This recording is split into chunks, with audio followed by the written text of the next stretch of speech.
Successful person can never defeated by problems. They become master of the situation and defeat the problems. सफल आदमी समस्या से नहीं हारते हैं बल्कि समस्या को हरा देते हैं। आज मैं मुंबई के जाने माने वकील जनाब डॉक्टर अकील अहमद शेख साहब पीएचडी, इनसे मैं आज रूबरू हो रहा हूं। ये तो किसी परिचय के मोहताज नहीं है, लेकिन मैं चाहता हूं कि इनसे प्रेरणा लेकर जो आने वाला जनरेशन है, इनसे प्रेरणा लेकर आगे बढ़े। तो मैं सबसे पहले इनसे जानना चाहूँगा इनके पर्सनल लाइफ के बारे में। हाय फ्रेंड्स, मैं doctor Aqeel Ahmed Shaikh and by profession I am advocate and also I have been appointed as a notary. तो दोस्तों, मैं ये कहूँगा मेरी पर्सनल लाइफ में ऐसा है कि मेरे बच्चे हैं, उसमें जो मेरे जो सबसे बड़े बाबा हैं उनका नाम अशरफ अहमद शेख है, वो भी एडवोकेट हैं। सन 2008 से उनकी प्रैक्टिस है एज एन एडवोकेट और बड़े अच्छे वो भी लीगल प्रैक्टिशनर हैं। और जो मेरे सबसे छोटे लड़के हैं बच्चे हैं बाबा, उनका नाम है एहतजाज अहमद शेख। उन्होंने भी लॉ का एग्ज़ाम पास कर लिया है फर्स्ट क्लास से, और उन्होंने भी अप्लाई कर दिया है और now the matter is under process for registration. तो ये मेरी फैमिली है। और उसके बाद में जो मेरे दूसरे बाबा हैं असरार अहमद शेख, वो MA BEd हैं, और मेरी बच्ची आशना शेख जो है, आशना खातून शेख, वो भी MA है, फर्स्ट क्लास है। तो इस तरह से जो हमारा फैमिली है, हमारी फैमिली पूरी हाईली क्वालिफाइड और हाईली लर्नेड है, पढ़ी लिखी है। और इस तरह से घर में एक रोशनी का माशाल्लाह एक रोशनी है घर के अंदर इल्म की, और इल्म की रोशनी में जो है हम लोग सब लोग माशाल्लाह जी रहे हैं। अल्लाह का बड़ा एहसान है। चूँकि आप अपने फैमिली से पहला आप वकील बने, बराए मेहरबानी आप जो आपका जो स्ट्रगल का पीरियड जो रहा होगा, जब आपने संघर्ष किया होगा, ज़रा उसके बारे में कुछ बताएं। अगर फैमिली में कोई ना रहे उस फील्ड में, और कोई भी फैमिली का कोई भी फ़र्द या कोई भी मेंबर अगर जब उस नई फील्ड में जाता है तो बड़ी दिक्कतों का सामना होता है। तो जहाँ तक मेरी बात है, जब मैंने वकालत पढ़ी तो उसमें भी बड़ा स्ट्रगल रहा, बड़ी दिक्कतों का सामना रहा, लेकिन हिम्मत नहीं हारा और अल्लाह का नाम ले करके वो अपने उसमें लगा रहा, और अल्लाह ने कामयाबी भी दी। और उसके बाद में जब वकालत शुरू की, प्रैक्टिस में मैं जब आया, तो उसके बाद का शुरुआती जो इब्तिदाई दौर का जो पीरियड है वो बड़ा स्ट्रगलिंग रहा। उसके बाद भी हिम्मत नहीं हारी और अपने सफ़र में जारी रखा। और वकालत करते हुए फिर मैंने पोस्ट ग्रेजुएशन किया। उसके बाद में फिर मैंने PhD किया, और फिर उसी दरमियान PhD के बाद में फिर जो है as a visiting professor new law college के अंदर जो है लेक्चरार भी रहा, लॉ कॉलेज में प्रोफेसर भी रहा न्यू लॉ कॉलेज में। और उसके बाद में सन 2008 में जो है मेरा अपॉइंटमेंट एज अ नोटरी हुआ, public notary, central government of India की तरफ से। तो इस तरह से जो मैंने जो ना अपनी प्रैक्टिस जारी रखी, स्ट्रगल होता रहा, तजुर्बात बढ़ते रहे और अपनी फील्ड में मैं आगे बढ़ता रहा। लॉ के फील्ड में लॉ के क्या स्कोप हैं, कृपया इस पर चर्चा करें। लॉ का स्कोप लेडीज़ और जेंट्स दोनों के लिए है। लेडीज जिस तरह से मर्द हजरात हैं, उस तरह ख़वातीन जो हैं उनके लिए भी स्कोप है इसके अंदर। यकसा अपॉर्चुनिटीज़ हैं।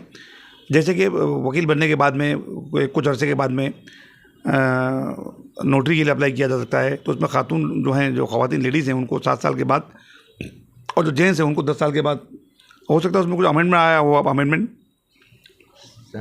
और उसके बाद में जो है सरकारी वकील बन सकते हैं, लेडीज़ और जेंट्स दोनों सरकारी वकील बन सकते हैं, पब्लिक प्रोसिक्यूटर बन सकते हैं, अटॉर्नी जनरल बन सकते हैं। तो इस तरह से, और जुडिशरी की फील्ड के अंदर भी जो जेंट्स हैं उनके जो जुडिशरी एग्ज़ाम्स हैं, वही दे कैन अपीयर होकर के जो जज बन सकते हैं।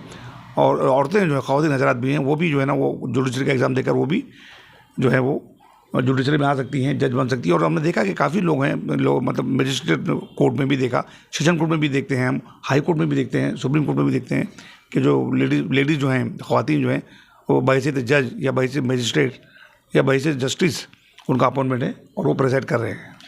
आप मुंबई के जाने माने बहुत अच्छे क्रिमिनल वकील में आप शुमार किए जाते हैं। सिविल मैटर भी आप देखते हैं, उसके अलावा फैमिली मैटर के भी आप स्पेशलाइज हैं। और अच्छी बात यह है कि आप एक अच्छे नोटरी भी हैं। मैं आपसे ये जानना चाहूँगा कि इन सबों को आप किस प्रकार से मैनेज कर पाते हैं। एक मशहूर शेर है कि चला जाता हूँ हंसता खेलता मौजे हवादी से, चला जाता हूँ हंसता खेलता मौजे हवादी से, अगर मुश्किलें आसान हो तो ज़िंदगी दुश्वार हो जाए। तो ये स्ट्रगल का जो मेरा नेचर पहले से ही है, स्ट्रगलिंग नेचर, और अपने आप को बिजी रखना और समाज से जुड़े रहना। और नेचर पहले से समझ ही रहा है, चूँकि इसीलिए इस फील्ड को भी मैंने चुना। इस फील्ड में जो है एक प्रोफेशन भी है और सामाजिक खिदमत भी है। किसी मजलूम के साथ खड़े रहना, मजलूम की आवाज़ बनना और उसको न्याय के दरवाजे पर ले जा करके उसको न्याय दिलाना एक नेकी भी है और एक प्रोफेशन भी है। तो इस तरह से इस फील्ड में मैं जुड़ा और जुड़ करके जो है, और जो हर वो चीज़, दुनिया का हर वो काम जो एक तयशुदा वक्त पर किया जाए, वक्त के सांचे में ढाल लिया जाए, कब उठना है, कब काम के लिए निकलना है, कब तक कौन सा काम करना है और कब उसके बाद में कब अपने आप को वो करना है। तो वो जो है मेरा शेड्यूल ये है कि सुबह कोर्ट में जाने के बाद में, फिर उसके बाद शाम को आने के बाद फिर अपनी ऑफिस अटेंड करना, क्लाइंट्स को भी देखना, नोटरियल वर्क भी करना। तो ये सब एक सांचे में ढली ढलाई ज़िंदगी है और हर चीज़ें जो आसानी से मैनेज हो जाती हैं और अच्छे से हो रही हैं। अपकमिंग जो एडवोकेट हैं, आने वाले दिनों में जो वकील बनेंगे, या भारत में नोटरी का बहुत संख्या है, तो उनको आप क्या संदेश देना पसंद करेंगे? जो नोटरीज बनने वाले हैं, जो advocate, those who are going to be notary in future, उनके लिए मैं कहूँगा कि बहुत जिम्मेदारी का काम है ये, बड़ी दयानतदारी, बड़ी जिम्मेदारी का काम है। बहुत ही देख करके और पूरा परख करके उसको नोटराइज कीजिए डॉक्यूमेंट को। डॉक्यूमेंटेशन में बहुत सारे डॉक्यूमेंट जैसे कि एफिडेविट है, डिक्लेरेशन है, पावर ऑफ अटॉर्नी है और अंडरटेकिंग है, इंडेमनिटी बॉन्ड है। ऐसे बहुत सारे डॉक्यूमेंट्स हैं जिनको आप नोटरी करेंगे। पार्टीज़ को चेक कर लीजिए, पार्टीज़ का आइडेंटिटी कार्ड वगैरह चेक कर लीजिए। आइडेंटिटी कार्ड में जैसे इलेक्शन कार्ड है, आधार कार्ड है, पैन कार्ड है, ड्राइविंग लाइसेंस है, पासपोर्ट है, ऐसे वो सब चेक करके देखिए कि ये वही पार्टी है कि नहीं। और उसके बाद में डॉक्यूमेंट के ऊपर उसका फ़ोटो लगाइए और फोटो पे हर पेज पे साइन लीजिए उसकी, और उसके बाद में फ़ोटो पर भी उसकी साइन लीजिए, उसका अंगूठा लगवाइए और अपने एक रजिस्टर मेंटेन कीजिए, नोटरी का रजिस्टर। उस रजिस्टर में भी फ़ोटो, सिग्नेचर और अंगूठा होना चाहिए ताकि वो पार्टी कल का डिनाई नहीं कर सके। और वो जब इस तरह से आप करेंगे तो डॉक्यूमेंट ऑथेंटिकेटेड हो जाएगा।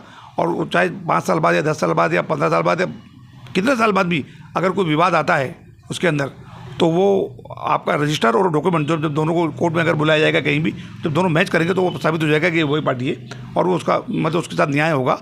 और इस तरह से आप पूरी उसके साथ पूरी तवज्जो के साथ उसको करें और पूरी दयानतदारी, मेहनत और पूरी लगन के साथ में करें उसको। आप एक अच्छे वकील हैं, आप criminal matter, civil matter, family matter करते थे, उसके बाद भी आपने नोटरी का लाइसेंस लेना आपने पसंद किया, ज़रा इस पर कुछ बताएं।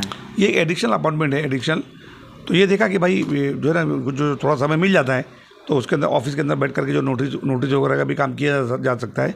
तो इसलिए मैंने उसको अप्लाई किया और अप्लाई करने के बाद में मेरा अपॉइंटमेंट वहीं से नोटरी हो गया।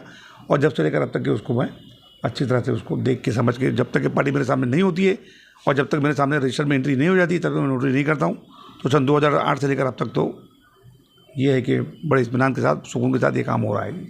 चलिए, आपने अपना कीमती वक्त मुझे दिया और आने वाले नोटरी एडवोकेट्स या जनरेशन आपसे कुछ प्रेरणा ले, इसके लिए मैं आपका शुक्रिया अदा करता हूं, आपको धन्यवाद, थैंक यू बोलता हूं। थैंक यू बहुत बहुत शुक्रिया, बहुत बहुत धन्यवाद, आप सभी को धन्यवाद, थैंक यू।